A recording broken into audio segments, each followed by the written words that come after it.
What if you had a talent of taking a piece of wire and twisting it and turning it and being able to come up with a cross, with a crucifix that is gorgeous? Stay tuned.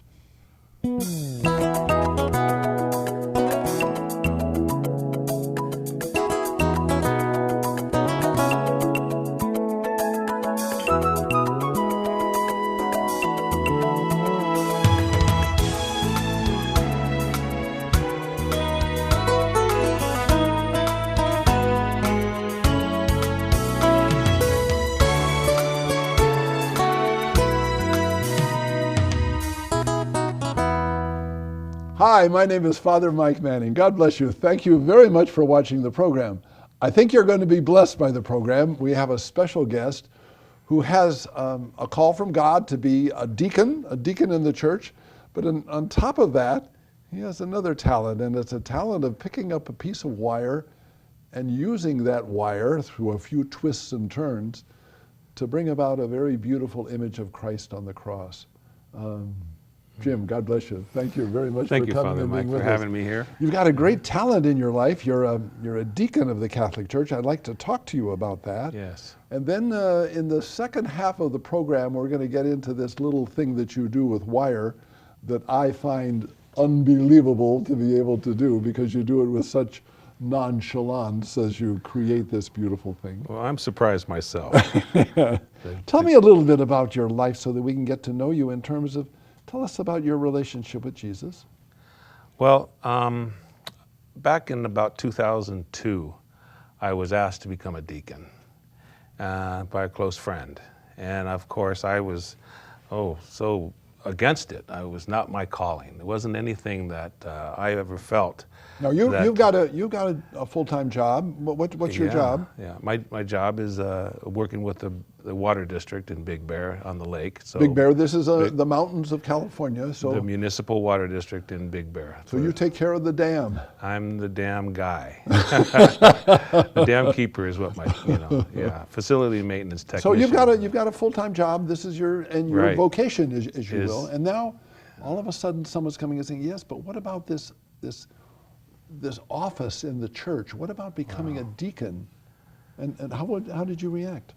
I was shocked. I was utterly shocked, and I fought it for several years to fill out the paperwork to enter into formation.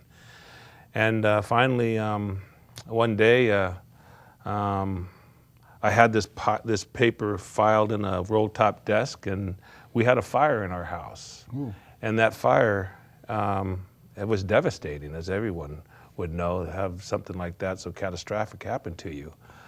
And it was during that time, that year time of being out of our home and all, that I came to find hope, because this fire brought hope into our lives. Was everything pretty well destroyed? The house wasn't completely destroyed, but it displaced us. It was about the whole living room, and it was a common ceiling for the third floor and the second floor, and so everything was either charred or smoke inhalation. Well, and the fire department's coming in with water, water, and so you got water. And it burnt into the bottom floor. Okay, and so all. this is catastrophic.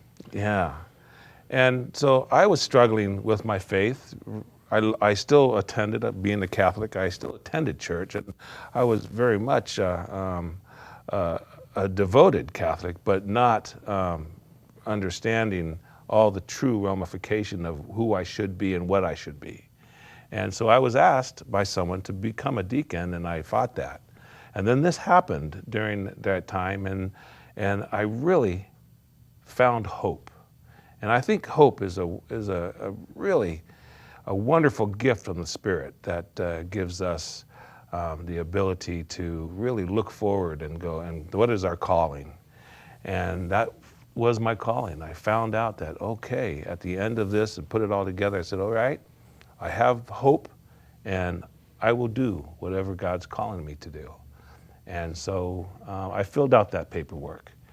And in doing so, I found out that through about 4.5, 5 years in the diaconate formation, that it was something that I was ordained to do. One of the most challenging things about Christianity is that we think that encountering Christ happens with holy things, with good feelings of a retreat that happens, or you fall in love with someone and everything is just happy. But then there's another side, the things that happen in your life, and it might be even tragedy, where your life is completely turned upside down. And sometimes that can be an open door to something that can allow you to say, you're forced to make a choice. Exactly. Which road are you going to go? Are you going to go over the road of hopelessness and despair? Or are you going to say, let me see, maybe through the pain of what I've just experienced, losing things like this, I might be able to help other people that are suffering in a fresh and good way. So it's like giving hope even in the midst of devastation. Yes. It assured me that I was being called. I never thought that, but I prayed so hard in that 1 year's time of my house being destroyed and building it up, and I found myself and my wife and our son to be sitting in the living room praying to God to give us the strength to get through this insurrection I felt. Yes. And it was, what came to me was baby steps. Ooh. And little at a time, things would be getting done. And it was. And pretty soon, Thanksgiving weekend was destroyed. And then Thanksgiving weekend in '05, we came home again and moved into another brand new whole home. year. The whole year Whole we were year. out. And that's when I knew then that okay, Lord, I'm going to answer that call. And I did, and after 5 years after that, I was ordained. Tell me a little bit about where does this deacon come from? Is it a biblical thing, or is this just a kind of out of the sky? Where does the office of deacon come from? Stephen was the first deacon in the Bible back in Jesus' time. Now what's the role of a deacon? What is a deacon supposed to do? That's a good question. We are there because we come up from the people. We are part of the laity that had come forth, and now we are ordained. So we still I live among the people. I have an 8 to 5 job, basically.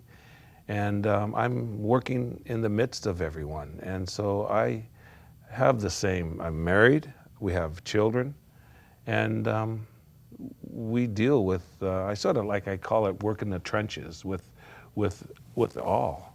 So you're dealing not just with Sunday morning people that are coming to church, but you have to deal with people, like the 9 to 5 job. There are people there that know you're a deacon. Correct. And I can imagine that there's Correct. an influence that you're bringing into their lives just by being around them. Maybe they kind of watch their language when you walk by, or I don't know what it would be. Do you see that relationship? Oh, absolutely. It's very difficult sometimes, because I'm called to a different level. And so I'm not just the deacon at church, I'm the deacon at work, I'm the deacon everywhere I stand. Yes. And it is. And in many ways, with my life, here I come to the studio, or I'm going to Mass, I'm doing this, and I kind of deal with people on a very different level. You're able to get down and be, as you said, I like that, in the trenches. Yeah. You're with people where they are. And isn't that what Pope Francis asked us to do? To kind of, I love his thing, that we who are supposed to be evangelists and ministers are supposed to smell like the sheep. Absolutely. I work and all that, I call them to a different category, of life. And it's that ministry of people, the divorce rate and the children that are affected by everything. And when we minister to, my wife and I have been married for 35 years. Woo, congratulations. And last September. And it's time, that we need to stand up and to show our love or affection for each other. Sometimes as a deacon, again, you're in the trenches, you're the 9 to 5 job. But then when it comes to the church, you have certain responsibilities also, or at least you're called upon to use special gifts. What are some of the ministries that you deal with as a deacon in your parish up in Big Bear? Right, and sometimes everybody thinks that it's just serving at Mass, but it's not. It's not just that. It's dealing with the pre-Cana classes that What's we that? teach. What's pre-Cana? Pre-Cana, marriage classes, people that are preparing for marriage.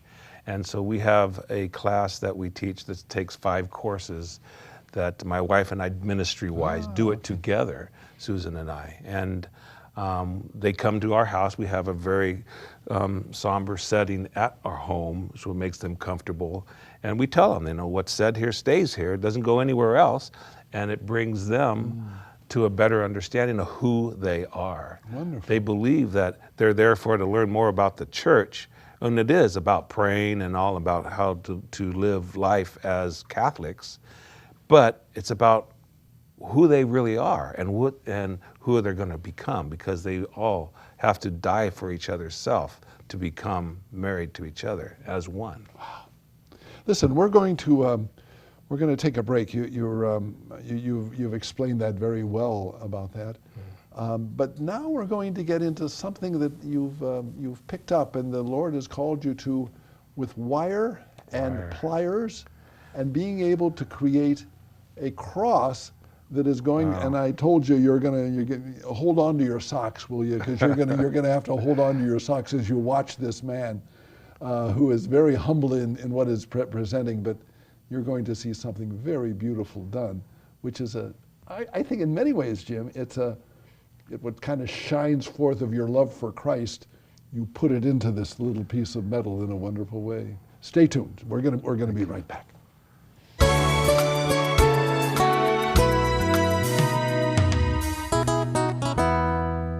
I am very excited to offer you a special gift. This is a magnet with the image of Pope Francis there. Pope Francis has his thumbs up, and he's shouting victory. He's shouting the joy of Jesus coming into our life. I want you to have this as a blessing to your family.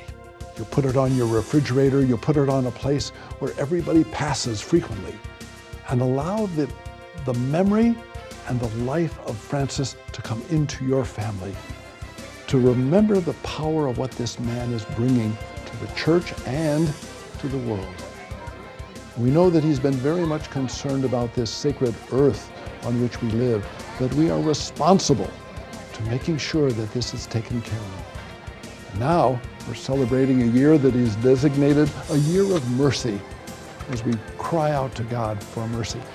Let the Pope become a blessing for you, that as you move around your house and glance at this, you can allow the beauty and the life that he offers to touch us and bring us great joy. Now, this is going to be a blessing for you, and it's going to be a blessing for us here at the television ministry.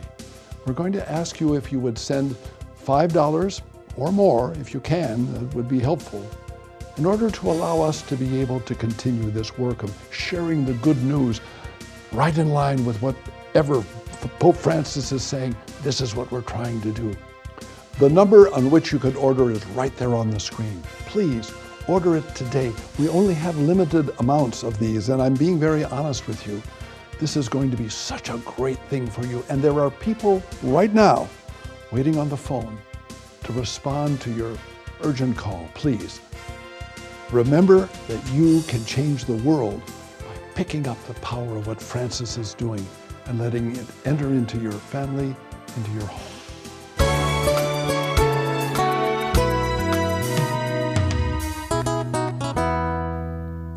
One of the great gifts that you have is that little thing of wire. Tell us a little bit about this, and how did this get started? Oh, wow. About 8 years ago, my wife came home with a cross similar to the one I'm wearing. And I asked her, I said, hey, Susan, you're not going to wear that. Let me have that. And she says, no, make your own. And I went, what? And my pride sort of kicked in. And I love that. I love this about Susan. Whoa. And I said, I was so almost hurt, set back, And I sat down and I went, oh, I got some wire, which sort of comes into play later. And I ran downstairs into the garage and I clipped off a few feet of wire, and I grabbed some needle nose pliers, and a little bit larger than these, and I went back upstairs and sat in my lazy boy, and I started to reverse engineer this type of cross that I had that she had brought home. And in doing so, I found out that I needed something a little bit different, a little different set of pliers. So anyway, I kept on going, and I started making my first cross there, and I discovered that I needed it to be a little bit different. And so, in doing so, I finally finished my cross, and it became very archaic looking. It was close to what I wanted, but it wasn't anywhere as refined. And so I ended up going to, my wife went to Joann's Fabrics, and she took me there one day, and I decided, wow, they have some pretty neat little jewelry, pliers and stuff. So I bought a nice set of sort of a mandrel type pliers. They're round and they come to a point, and that's for forming some real tight bends. And so then I love this, Jim. I love this. Father's given me, he was always impressed that I could do this and talk at the same time. But he told me that I should be chewing gum too. So if anybody has any gum, you can, I can see if I can do that. But so I started to form this, and now I went to. I was telling you about this wire and how I acquired it, and that's the biggest. I think the biggest part of this whole thing, it's about how I acquired wire. And someone came knocking on my door 25 years ago and asked me if I would like to buy some wire. And I've been a welder literally for 40 years. I was born and raised in Manhattan Beach and went to El Camino College in Torrance and took welding at El Camino, and since then, in the mid-70s, I was a welder, and so I carry that trait wherever I go. So this guy comes knocking on my door. I offered him like $20 for a spool of wire, stainless steel wire, and it sat in my garage for literally 20 years before or 18 years before I really started working with it. And I had used it a little bit in some of the welding that I did, but it was a lot. It was 3,000 feet of wire, a big spool of 045, or it's probably a 16 gauge stainless wire, 038 wire stainless. So I figured out that this would work perfect for it, because everything you put around your neck, don't want it to rust. So it should be stainless wire or copper or something. And so in doing so, I figured this out. I went, wow, okay. And I'm using it, and I discover, wow, this guy actually came to my door and asked me if I want to buy this wire. And now I look at it and went, God knew 25 years ago that I needed wire to make these crosses. And that's just amazing to me. And then everybody's just going, wow, that's pretty incredible. And so then you start going and you start thinking in life, am I doing what God asked me to do in life? Am I doing the things that God has given me the talent to do? And I didn't know if I had a talent at all. But in doing so, it was my pride that kicked in and said, you really got to step up and do this, because you want to do it, and I don't. I just feel demoralized if I can't put something together, because I really want this cross that Susan had. And after practices and practices, I finally came across and put it together. But the biggest thing was the gift that God gave me, the gift, the talent, the ability to do God's ministry. And it wasn't about making the cross, it was about making it for God's people. Giving this crucifix to someone that needed it. Tell me a little story of how people have been affected, you've made one and you've given it to someone, and perhaps their lives have been changed. We love going down to soup supper down in Lucerne Valley to St. Paul's, and we have some good friends there, Ken and Patty Hoy, that really pour out their heart to so many needed people. And they have a soup supper there, and so Susan and I go down there, sometimes once a month, and maybe 6 weeks or so on Wednesday nights, and we meet people, and I make my crosses.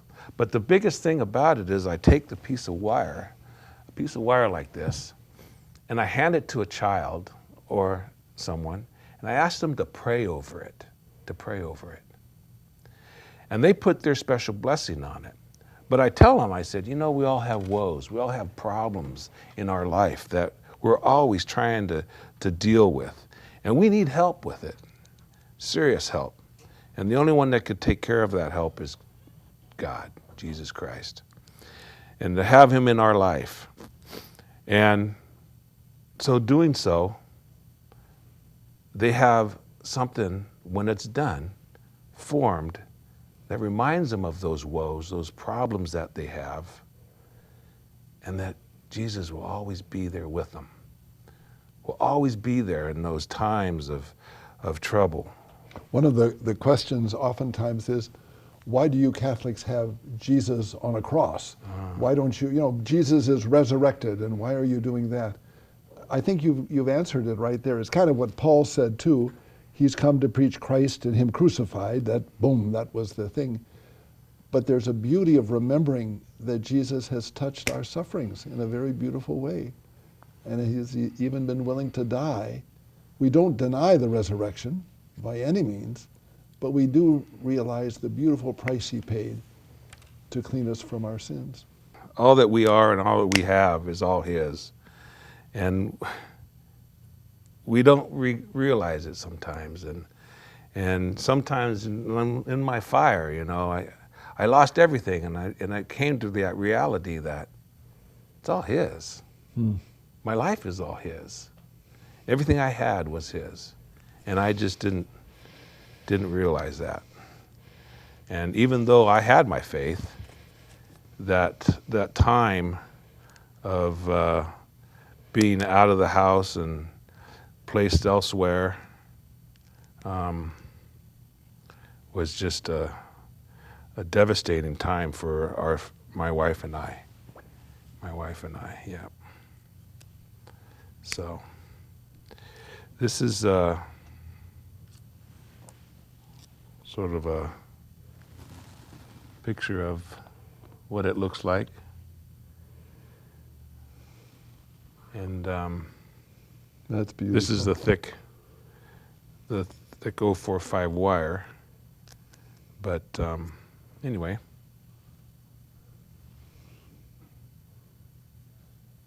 Not too bad.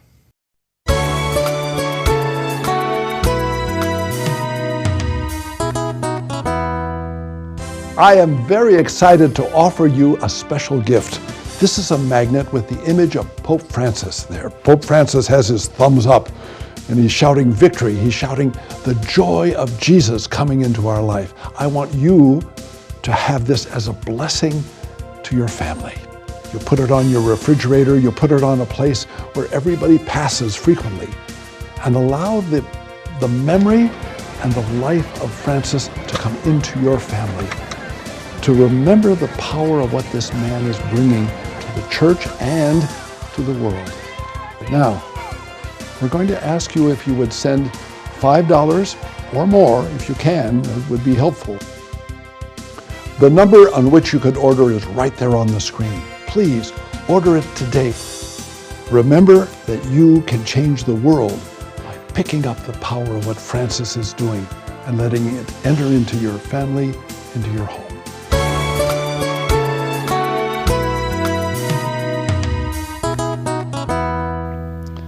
Thank you very much, Jim, and thank you very much, Susan, for coming and being and moving out of the crowd and being here with us. And thank you very much for this wonderful symbol. I'm hoping that we're going to be able to offer this to some of the people at home, that if they're interested in getting a hold of one of this, they can be able to see this too. When we air the program and it goes around the world, people are calling in and they're asking for prayers. And so I'd like to mention some of them here now, and that we could pray together for them. Here, Charmaine from New York. She's been going through a great deal of stress in her job. Barbara from Ohio. Her mom has terminal cancer. Wow. She's quit her job. She's quit her job to care for her mom. Barbara in Ohio. This is in Oregon, Julia. He's asking God to give her strength to overcome feelings about someone that she loved, her son who has died. And he died by suicide. We go to Pennsylvania, and Melanie, her husband has problems and needs to be helped. And so that we're praying for her husband. And here's North Carolina, Sue Ann. Request for financial help with what they're doing. Would you put your hands right here? Let's lay your hands right here on these people. Lord, we come before you with great confidence that you're a God who is not up in the clouds, but that, as Jim has been able to present to us very clearly in this cross, a God who came and touched us and died with us, and knows all these struggles that people are going through, knows all the pain and the separation and the heartache. Come, Lord, with that great love you have. Enter into these lives. Bring about miracles, change lives, and open up doors of hope and vision and light. And I ask a special blessing on Jim and Susan. May your love for each other grow. May you experience God's love for you. And may that bring a bond of love that's deeper and richer than you ever imagined possible for each other. Amen. And now for you, I pray, may Jesus' love for you always make you smile.